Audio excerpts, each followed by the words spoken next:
وقال الرسول یا رب ان قوم اتخذوا هذا القرآن مہجورا، اور کہیں گے رسول کہ اللہ میری اس قوم نے قرآن کو ترک کر دیا تھا۔ اس آیت کے بارے میں ایک واقعہ بھی ہے کہ ایک مرتبہ حضور صلی اللہ علیہ وسلم نے حضرت عبداللہ ابن مسعود سے کہا کہ مجھے قرآن سناؤ۔ انہوں نے عرض کیا حضور آپ کو سناؤں، آپ پر تو نازل ہوا ہے۔ فرمایا ہاں لیکن مجھے کسی دوسرے سے سن کر کچھ اور حظ حاصل ہوتا ہے، لطف آتا ہے۔ سورہ نساء انہوں نے پڑھنی شروع کی، شروع سے لے کے پڑھتے جا رہے ہیں۔ ظاہر بات ہے کہ حضور بھی سن رہے ہیں، باقی اور صحابہ بھی ہوں گے، اور حضرت عبداللہ ابن مسعود کی گردن نیچی ہے، پڑھ رہے ہیں۔ جب اس آیت پر پہنچے فَكَيْفَ إِذَا جِئْنَا مِن كُلِّ أُمَّةٍ بِشَهِيدٍ وَجِئْنَا بِكَ عَلَىٰ هَٰؤُلَاءِ شَهِيدًا، تو حضور نے فرمایا حسبک حسبک، بس کرو بس کرو۔ اور عبداللہ ابن مسعود نے سر اٹھا کر دیکھا تو حضور کی آنکھوں سے آنسوؤں کی لڑیاں چل رہی تھیں۔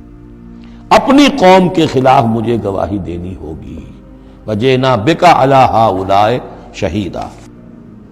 یومئذ یود الذین کفروا، اس دن یہ چاہیں گے کافر، وعصوا الرسول، جنہوں نے کفر کیا تھا اور رسول کی نافرمانی کی تھی، لو تسویٰ بہم الارض، کسی طرح زمین پھٹ جائے، شق ہو جائے، ہم اس میں دفن ہو جائیں اور ہمیں نسیم منسیہ کر دیا جائے۔